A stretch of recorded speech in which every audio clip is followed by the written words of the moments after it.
Good morning friends আমি মৌমিতা আমার channel ক্রিস্টালে তোমাদের অনেক অনেক ওয়েলকাম আর ভালোবাসা দিয়ে একটা নতুন ব্লগ শুরু করলাম। দেখো মা মেয়ে আজকে ব্রেকফাস্টে কি খাবো, হট ক্রস বান। এটা আমাদের এখানে প্রত্যেক গুড ফ্রাইডের সময় পাওয়া যায়। ক্রস আঁকা বানটাতে খুব ভালো খেতে, বানটা তোমাদেরকে একটু পরে দেখাচ্ছি। তো এটা দিয়ে এখন আমি আর আমার মেয়ে ব্রেকফাস্ট করব। তো এই দেখো, এই সেই বান, ভেতরটা এরকম হয়, এর মধ্যে কিশমিশ থাকে, চেরি থাকে, মোরব্বা থাকে, মিষ্টি মিষ্টি লাগে খেতে, খুব ভালো লাগে। প্রত্যেক বছর গুড ফ্রাইডের সময় এই হট ক্রস বান পাওয়া যায়।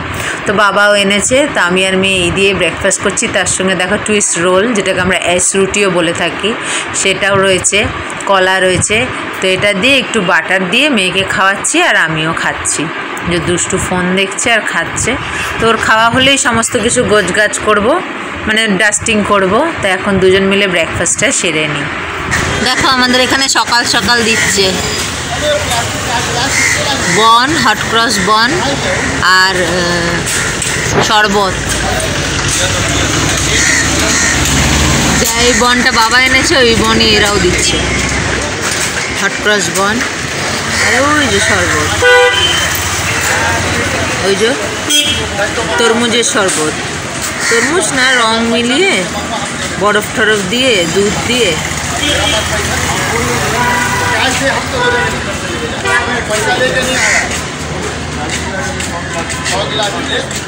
এইগুলো আমরাও খেতে পারি, এগুলো বিশেষ করে পথচারীদের জন্য, মানুষ এই রাস্তায় যারা গাড়ি চালাচ্ছে তাদের জন্য বিশেষ করে। আমরাও গেলে দেবো, আসি যায় গিয়ে ওই নিয়ে আসে মানে। আবার এদের বলতে শুনবো না বাবা এখান থেকে এনেছে, না বাবাও বাজার থেকে এনেছে, এরাও নিয়ে এসছে। গুড ফ্রাইডের দিন এখানে এই বনই পাওয়া যায়, এই বনই খায় মানুষ, এই বনই এরাও দেয়। মাসিও আনবে পরে আবার এদের কাছ থেকে। ঠিক আছে, এখন ঘর দোর পরিষ্কার করছি, যেটা দেখে ভাবলাম তোমাদের সঙ্গে শেয়ার করি। কি করছে খালি, বললাম না নিয়ে আসবে, সবাই নিয়ে যাচ্ছে, আমিও নিয়ে আসলাম। নিয়ে আসবে, আমি তো আগেই বলে দিলাম নিয়ে আসবে। দুষ্টু বাচ্চা বসে আছে, খাবে এখন। 1:20। আজকে আমাদের হয়েছে ভাত, এটা তো চাটনি, এটা লাউ আলু ভাজি, আর এই যে সয়াবিন আলুর তরকারি। খেলনার গুলি না, ছোট্ট ছোট। স্নান করে এলাম, তাড়াতাড়ি খাওয়া দাওয়া করে বেরোবো 3টে থেকে। 12টা থেকে ওই ক্রুশের পথ হয়, তারপরে যিশুর গল্প শোনায়, বই দেখায়, রোজরি হয়, এইসব হয়। তারপরে 3টে থেকে শুরু হয়, আর একটাই মিশা হয়, তো মারাত্মক ভিড় হয়। দুটোই 3টের থেকে শুরু হয়, মানে ইংলিশটাও বাংলাটাও প্রচুর ভিড় হয়। তাও তো এখন গির্জে ডিভাইড করে দিয়েছে, কিছু মানুষকে প্রভু যিশু গির্জে করে দিয়েছে, ভাগ করে দিয়েছে, না হলে তো আরও ঠিক ঠিক করতো। মানে একটু ভাগ করেছে বলে একটু হালকা হয়, তাও ওটা এই আজকের দিনে হালকা বলা চলে না, সিট তো পাওয়াই যায় না। দেখি কি হয়, খেয়ে দিয়ে যাই। তোমাদের সময় পরে ফিরে আসছে, এখন খাওয়া দাওয়াটা সেরে নিই। দেখো চলে এসেছি চার্চে, বলেছিলাম দেখি কি করি। তো অনেক চিন্তা ভাবনা করে মেয়েকে ঘুম পাড়িয়ে তারপর ওই 3:30-র দিকে আমি একাই এলাম।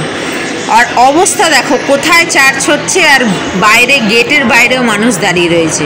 এই দিনগুলোতে ভীষণ ভিড় হয়, কারণ যারা সারা বছর যায় না তারা এই দিনগুলোতে অবশ্যই যায়, যেমন আমার মতন পাবলিক। তো স্বাভাবিক ভিড় তো হবেই, পুরো একদম বাইরে গেট অবধি দাঁড়িয়ে রয়েছে। তো মেয়েকে আনলেও কোনো দিনই এখানে থাকতো না, এতক্ষণ দাঁড়িয়েও থাকা সম্ভব হতো না, কোলে নিয়ে রাখাও সম্ভব হতো না। ওপরে ইংলিশ হচ্ছে আর নিচে বাংলা হচ্ছে, আর এইভাবেও এত দূর এখানে দাঁড়িয়েও থাকতো না, বিরক্ত হয়ে যেত।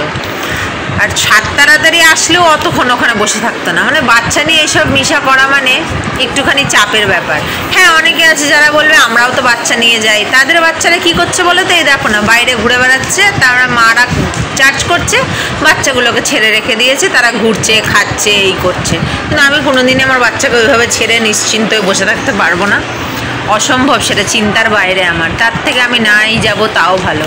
তো মনটা কেমন করছিল, তাই ভাবলাম যাই একটু গিয়ে ওই জায়গাটা দেখলেন, ওটাকে ক্যালভারি বলে, ওখানে প্রার্থনা করে মানুষ। তো সেখানে একটুখানি দাঁড়ালাম, প্রার্থনা করলাম, খানিকক্ষণ একটুখানি চার্জ করলাম, করে তারপরে বাড়ি চলে এসেছি। বেশিক্ষণ থাকতে পারিনি, কারণ মেয়েকে রেখে গেছি, কখন উঠে যায়, উঠেই তো বলবে মাম্মি কোথায় গেল। মাকে বলেছি ওকে বলতে, উঠলে পরে যদি জিজ্ঞাসা করে বলবে মাম্মি জুস আনতে গেছে। আসলে ও জুস করছিল, কারণ এখানে জুস দেয়। তো এই দেখো না বাইরেটায় জুস আর বন দিচ্ছে, 3-4 রকমের জুস ছিল, ম্যাঙ্গো, অরেঞ্জ, লাইম। তো এখানে সবাই খাচ্ছে আর এখানে একটা কমেডি হবে, তোমাদের শোনাচ্ছি। আমি এখন বোতলটাকে বার করে দাদাটাকে দেবো নেওয়ার জন্য, কি বলে শুনবে। আমাকে এটার মধ্যে একটু দিন তো বাচ্চাটার জন্য। বাচ্চা খাবে তো আর কত খাবে। এই কথাটা বললাম কারণ উনি এত ছোট বোতলটা ছিল দেখো না, যার জন্য বোতল দেখে হাসাহাসি করছিল যে এত ছোট বোতলে আর কতটাই বা নেবে। এখন দেখো মেয়ে উঠে গেছে।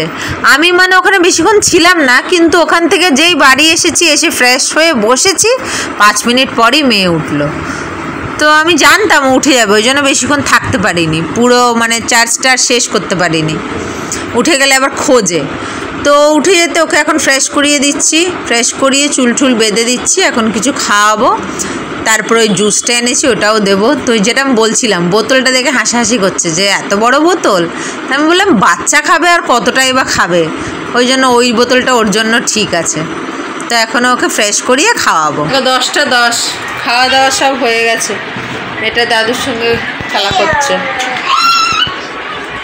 আমি কাপড় চোপড় তুলবো। আর এই যে দেখতে পাচ্ছ, ক্লিয়ার হ, ফোকাস। কিছু সমস্যা হয়েছে, ধুলো পড়েছে মনে হয়, ফোকাস হচ্ছে না।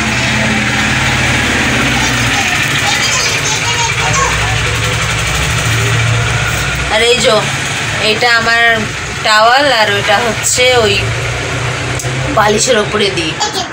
এই টাওয়াল দুটো না সন্ধ্যাবেলা ভিজিয়েছিলাম, এখন কেচে দেবো। কালকে মাথা ঘষবো, তাই কেচে দেবো। এখন এই কাজটা করবো, কাপড়গুলো তুলবো, ওষুধ খাওয়াবো, ফ্রেশ করবো, এডিট করবো। এই তাই ভাবছি আজকের ব্লগটাকে এখানে শেষ করি। আগামীকাল আসছি আবার একটা নতুন ব্লগ নিয়ে। তোমরা ভালো থেকো, সুস্থ থেকো, নিজেদের খেয়াল রেখো। আর অনেকদিন পরে বলি না, আজকাল দুঃখে বলি না, কেউ তো করে না, তবুও বলছি।